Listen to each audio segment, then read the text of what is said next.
వైఎస్ఆర్సీపీ నాయకుల తవ్వకాలలో ఒక వీడియో ఒకటి బయటపడిందండి. ఈ మధ్య ఒక పెద్ద మనిషి తాగేసి కారులో ఏదేదో కారు కోతలు కూశాడు. రాష్ట్ర ప్రజలందరూ కూడా చూశారు. జగన్మోహన్ రెడ్డిని నేను నిన్ను వదలను అని అంటున్నాడు. వీలైతే పీఎం వరకు కూడా ఆయన వెళ్తాడట. ఎవరి వరకు? ప్రధానమంత్రి మోడీ వరకు కూడా వెళ్తాడట. సిబిఐ ఎంక్వైరీ కోసం ఆయన ప్రధానమంత్రిని మోడీని కలుస్తాడట. కేసులు ఉన్న వాళ్ళపైన త్వరగా కేసులు సెటిల్ చేయమని కోరుతాడట. మరి వైఎస్ఆర్సీపీ నాయకుల తవ్వకాలలో ఈ పెద్ద మనిషి గురించి మోడీ గారిని ఈ పెద్ద మనిషి చంద్రబాబు సమక్షంలో ఎలా తిడుతున్నాడో, ఎలా విమర్శలు చేస్తున్నాడో వైఎస్ఆర్సీపీ మీడియా తవ్వకాలలో ఈ వీడియో బయటపడింది. ఇప్పుడు ఈ పెద్ద మనిషి శివాజీ ఏం మాట్లాడుతున్నాడో ఒక్కసారి వీడియో చూసిన తర్వాత ఈ పెద్ద మనిషి గురించి మళ్ళీ కొద్దిగా విశ్లేషణ చేసుకోవాలి కదా.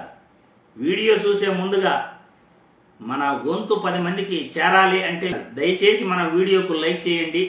ఎక్కువ మంది ప్రజల్లోకి వెళ్ళగలుగుతుంది. రాజకీయాలలో కుట్రలు కుతంత్రాలను మీ కళ్ళ ముందుకు తీసుకొచ్చే ప్రయత్నం ఖచ్చితంగా చేస్తాను. పూర్తిగా వీడియో చూడండి. మీ అభిప్రాయాలను కామెంట్ల రూపంలో పంచుకోండి. మీ అభిప్రాయాలు ఏదైనా సరే మాకు అమూల్యం. ఇప్పుడు మనం సోషల్ మీడియాలో వైరల్ అవుతున్న ఈ వీడియో చూస్తాం. తర్వాత మళ్ళీ మనం విశ్లేషించుకుందాం. మోడీ గారు ఊపే ఒడతూపులకి నాకు తెలిసి ఎక్కడ దిక్కుమొక్కు లేని ప్రాంతాల్లోనో నార్త్ లోనో ఎవరన్నా భయపడతారు కానీ ఆంధ్రప్రదేశ్ లాంటి సౌత్ లో మాత్రం ఏ ఒక్కడు కూడా భయపడే పరిస్థితి లేదు. నువ్వు పెట్టుకుంటే పెట్టుకున్నావు, ఎవరితో అన్నా పెట్టుకుని పోయి ఆయనతో పెట్టుకున్నావు. ఆయన పట్టుకుంటే పొద్దున్నుంచి ఇవాళ పొద్దున్నే 6 గంటల నుంచి రేపు పొద్దున్నే 6 గంటల దాకా కూడా లగవడు ఆయన. అటువంటి మనిషితో పెట్టుకుంటే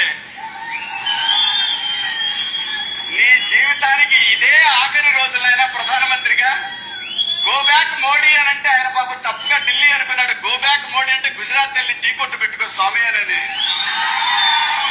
ఆ విషయం తెలియనటువంటి ఒక సగం చదువులు చదువుకున్నటువంటి ఒక ప్రధానమంత్రి ఈ రోజున ఈ దేశానికి చాలా స్పీడ్ గా వెళ్తున్నటువంటి గ్రోత్ ను కూడా ఆపేసినటువంటి వ్యక్తి నోట్లు రద్దు చేసి ఈ రోజు దేశంలో పారిశ్రామికంగాని ఆర్థికంగా దేశాన్ని ఎంతో వెనక్కి తీసుకెళ్లాడు. అలాగే జిఎస్టీ కావచ్చు, రకరకాల ఈ దేశానికి ఒక్క పరిశ్రమ అంటే ఒక్క పరిశ్రమ ఆయన వెళ్లి దావోస్ వెళ్లి చంద్రబాబు నాయుడు గారు పరిశ్రమలు తీసుకురావటం, యాపిల్ వాళ్ళు వచ్చారు.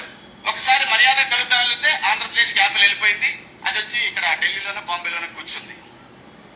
ఆ తర్వాత లక్కీగా కియా మోటార్స్ ఎట్లా వదిలేశాడనేది ఇప్పుడు కూడా నాకు షాకు. కియా మోటార్స్ కూడా మేమే తీసుకొచ్చామని చెప్పి ఆంధ్రప్రదేశ్ లో బీజేపీకి నలుగురు ఉన్నారు కార్యకర్తలు. కన్నా లక్ష్మీనారాయణ, మాధవ్, అలాగే వీర్రాజు, ఇంకో విష్ణు. జీవీఎల్ అద్దె మైక్ అబ్బా, అది ఇక్కడ కాదు, అది ఉత్తరప్రదేశ్ మైకు. ఆ మైక్ పెద్ద ఇష్యూ ఏం కాదు. ఆ మైక్ గురించి పెద్ద పట్టించుకునే పరిస్థితి లేదు. గట్టిగా మాట్లాడితే ఆయాసం వస్తుంది, ఇంకా గట్టిగా మాట్లాడితే షివరింగ్ వస్తుంది అతనికి ఎందుకు. అతని గురించి పట్టించుకుని అతన్ని పెద్దోళ్ళు చేయొద్దు. అంత సినిమా లేదు వీళ్ళందరికీ. చూశారుగా సోషల్ మీడియాలో వైరల్ అవుతున్న వీడియో. వైసీపీ నాయకుల తవ్వకాలలో బయటపడిన శివాజీ వీడియో మీరందరూ చూశారుగా. ముఖ్యంగా బీజేపీ నాయకులకి కొద్దిగైనా మీకు పౌరుషం ఉంటే శివాజీ మాట్లాడిన మాటలు విన్నారుగా. మోడీ గారిని ఆ ప్రధానమంత్రి గాడు అని అన్నాడు. ఎప్పుడు మోడీ గారిని ఎవరో ఇంతగా నాకు తెలిసి అవమానపరిచి ఉండరు. ప్రధానమంత్రి గాడు అని అన్నాడు. వీడియోలో చూడండి మళ్ళీ కావాలంటే. గుజరాత్కి పంపించి మళ్ళీ టీ అమ్ముకోమంటున్నాడు. ప్రధానమంత్రి మోడీ గారిని టీ అమ్ముకోమంటున్నాడు. రాష్ట్రంలో పరిశ్రమలన్నీ కూడా ఆయన తీసుకెళ్లిపోయాడట మోడీ గారు ఢిల్లీ వరకు. చంద్రబాబు గారు దావూస్ నుండి పరిశ్రమల్ని కష్టపడి మరి ఆయన తీసుకురావటం, ఈయన తీసుకెళ్లిపోవటం అని అంటున్నాడు. మరి విన్నారు కదా.